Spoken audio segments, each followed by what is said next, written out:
The message arrives. He sees it, he reads it, and then nothing. No desperate double text. No, "Why are you ignoring me?" No attempt to prove his worth. No sudden flood of attention just because the other person pulled away. At first, this can be confusing, because we often assume that if someone truly wants another person, they should chase harder. But psychology tells us something much more interesting. The way a person responds to uncertainty in a relationship can reveal how they see themselves. And sometimes, the man who refuses to chase isn't cold, arrogant, or uninterested.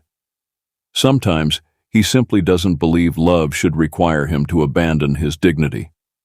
That distinction becomes clearer when you look at what psychologists have discovered about self-esteem, attachment, rejection, and reciprocity. In the 1960s, psychologist Stanley Schachter conducted influential research showing how strongly social connection can influence human behavior under uncertainty. People don't simply want information when they're anxious. They often want other people because social contact helps regulate uncertainty. And that's where relationships become psychologically fascinating. When someone doesn't respond, your brain doesn't receive a complete explanation. It receives a gap. And the human mind hates unexplained gaps. One person might think, "She's probably busy." Another thinks, "She doesn't like me anymore." Another sends 3 more messages trying to eliminate the uncertainty. But there is another response. "Her behavior has given me information. I'll respect it." That response isn't necessarily emotional detachment. It can reflect something called self-worth contingency, the degree to which someone allows their sense of personal value to depend on external approval. When your self-worth depends heavily on another person's attention, their silence can feel like a threat to your identity. So you chase. You explain yourself. You seek reassurance. You try harder. Not necessarily because your feelings are deeper, but because your nervous system wants the uncertainty to disappear. A man with a more stable sense of self may experience the same silence very differently. He can think, "I like her. I would enjoy getting to know her. But I don't need her response to determine my value." And that difference is enormous. Because genuine confidence doesn't mean never pursuing someone.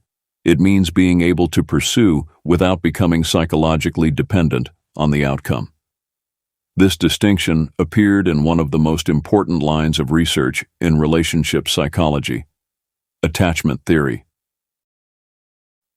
Psychiatrist John Bowlby proposed that humans develop internal working models of relationships, mental expectations about whether other people will be available, trustworthy, and responsive. Later researchers, including Mary Ainsworth, studied patterns of attachment and showed that people's responses to separation and reunion could differ dramatically. Some people become intensely distressed when connection feels threatened. Others remain more regulated. And this doesn't mean one person cares while the other doesn't. It means people can regulate relational uncertainty differently. Now consider what happens when 2 people begin talking. At first, everything feels effortless. Messages come quickly. Interest is obvious. Then something changes. One person starts initiating every conversation. They ask the questions. They send the first message. They keep the conversation alive. They notice the replies becoming shorter. And eventually, they're no longer building a relationship. They're trying to maintain one. That's when a psychologically healthy person may step back, not to manipulate, not to create jealousy, not to play hard to get, but to observe reality. Because reciprocity is one of the most important principles in healthy relationships. If one person continually invests while the other continually withdraws, the problem isn't solved by increasing the investment indefinitely. Sometimes, increasing pursuit simply hides the imbalance. This is closely related to social exchange theory, associated with sociologists such as George Homans and later relationship researchers. People evaluate relationships partly through perceived rewards, costs, investments, and alternatives. But healthy relationships aren't business transactions. The deeper point is this. People naturally pay attention to whether their effort is being returned, and when someone repeatedly receives little response, stepping back can be a rational psychological decision. There is something else happening here. Some men simply have a life that doesn't revolve around romantic validation. They work, they exercise, they build businesses, they study, they spend time with family, they maintain friendships, they pursue interests that existed before the relationship appeared. Psychologist Edward D. Sy and colleagues, through decades of work on self-determination theory, emphasize the importance of autonomy, competence, and relatedness in human motivation. In simple terms, a person tends to function better psychologically when they feel capable, self-directed, and meaningfully connected to others. That means romance can become an important part of someone's life without becoming the foundation of their identity. And this is one reason a man with meaningful goals may not spend his entire day monitoring whether someone has replied. His attention has somewhere else to go, not because he doesn't care, because his identity is larger than the relationship. But here's where things get even more interesting.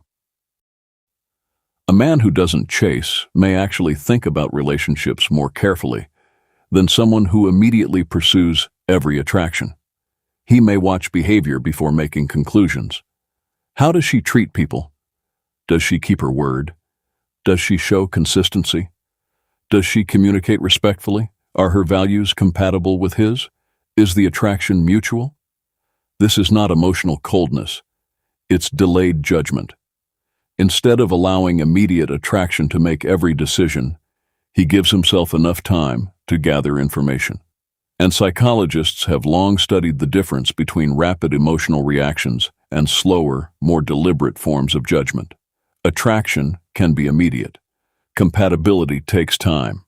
That distinction can save people from enormous emotional mistakes, because chemistry tells you that you are attracted to someone. It does not automatically tell you that you belong together. And then comes the part many people struggle with most: rejection. Suppose he expresses interest, she says no. He feels disappointed. Of course he does. Emotional strength doesn't mean feeling nothing. It means understanding what the feeling means. A rejection can mean, this person doesn't want this relationship. It does not necessarily mean, I am worthless. That distinction is associated with psychological resilience. Researchers studying resilience have repeatedly found that resilient people aren't people who never experience pain. They're people who recover, adapt, and maintain a realistic interpretation of adversity. So instead of thinking, I have to convince her, he thinks, she has the right to choose. And then, I have the right to continue my life. That is a very different psychological posture. And I'd like to ask you something. If you genuinely like someone, but you noticed that you were always the one initiating the conversations, would you continue trying? Or would you step back and let their actions answer the question? Tell me your answer in the comments, because sometimes people's behavior communicates something their words never say. And this brings us to a crucial misconception. They still don't realize how powerful you've become. Now appearing on your screen. Chosen one, you're blowing everyone's mind. You're one of the strongest people that ever lived. Watch it now. Like the video and subscribe to the channel.